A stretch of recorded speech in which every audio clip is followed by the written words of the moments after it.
लेकिन भोजपुरी के कुछ लोग हैं ये कह रहे हैं कि खेसारी लाल यादव का भोजपुरी में गाना नहीं बज रहा, फिल्म नहीं चल रहा। तो उस चीज को लेकर क्या कहेंगे? खेसारी लाल यादव के गाने नहीं बज रहे हैं, ना ही चल रहे हैं। इसी सब बातों को लेकर एक रिपोर्टर खेसारी लाल यादव से सवाल कर देता है कि इस सब बातों को लेकर आप क्या कहना चाहेंगे कि आपके गाने क्यों नहीं चल रहे हैं। इसी सब बातों को लेकर खेसारी लाल यादव ने जो जवाब दिया है मैं आप लोग इस वीडियो में दिखाऊंगा। उससे पहले बता दो, अगर अभी तक चैनल को सब्सक्राइब नहीं किए हैं तो जल्दी से नीचे वाला बटन दबा कर सब्सक्राइब कर ले। वीडियो को लाइक करना तो बिल्कुल मत भूलिएगा।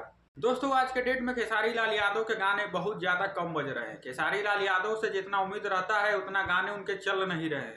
ऐसा क्यों हो रहा है तो दोस्तों आप लोगों को भी पता है, खेसारी लाल यादव एग्रीमेंट में फंसे थे, वहां परेशान थे। अगर आदमी किसी चीज में फंस जाता है तो वहां परेशान हो जाता है, और खेसारी लाल यादव लगातार 5 सालों से फंसे हुए हैं। खेसारी लाल यादव 5 सालों से परेशान है, जिसकी वजह से उनके गाने कम बजते हैं। गाना बजता है, कोई कोई गाना दबा के चलता है, लेकिन कोई कोई गाने नहीं चलते हैं। लेकिन रिपोर्टर का कहना है आपका गाने नहीं चल रहे हैं। खेसारी लाल यादव का ऐसा नहीं है कि गाना बजता नहीं है, गाना बहुत सारा बजता है उनका, लेकिन कोई कोई ऐसा गाना है जिस पर कम व्यूज आते हैं। खेसारी लाल यादव ने साल का पहला गाना दिया था नींबू खरबूजा वर्ल्ड 2। दोस्तों वह गाना 500 मिलियन होने वाला है, 500 मिलियन हो भी चुका होगा। इतना बड़ा गाना दी है। उसके बाद से बहुत सारे ऐसे गाने हैं जो 100 मिलियन गए हैं, 150 मिलियन गए हैं, लेकिन गए हैं। कई कई ऐसे गाने हैं कम बजे हैं। उसके बाद से खेसारी लाल यादव का आप लोग जवाब सुन लीजिए, बाकी चैनल को सब्सक्राइब करके जाइएगा। लेकिन भोजपुरी के कुछ लोग हैं ये कह रहे हैं कि खेसारी लाल यादव का भोजपुरी में गाना नहीं बज रहा, फिल्म नहीं चल रहा। तो उस चीज को लेकर क्या कहेंगे? किसका चल रहा है वो भी पूछ बता दे कोई कि किसका चल रहा है।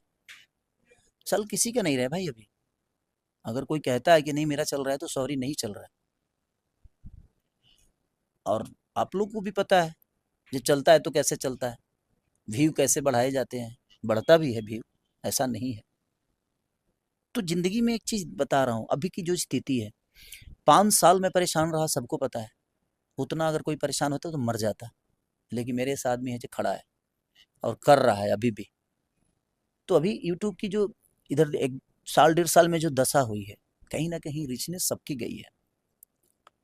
अगर पवन भैया की देखा जाए तो मुझे लगता है कि काटी रात अगर उनके जीवन से हटा दिया जाए तो कितने नंबर पे जाएंगे पता ही नहीं चलेगा। अगर उनके जीवन में काटी रात नहीं होती तो क्या होता। तो कोई किसी किसी गाने का एक नसीब होता है, हमें खुद ही पता नहीं होता कि कौन गाना चल जाएगा। उनके नसीब में वो चीज़ें थी, चली, और हम सब खुश हैं उस चीज़ से कि नहीं यार, एक बेहतर चीज़ हमारे भोजपुरी के उन्होंने दिया कि भोजपुरी के सिंगर होके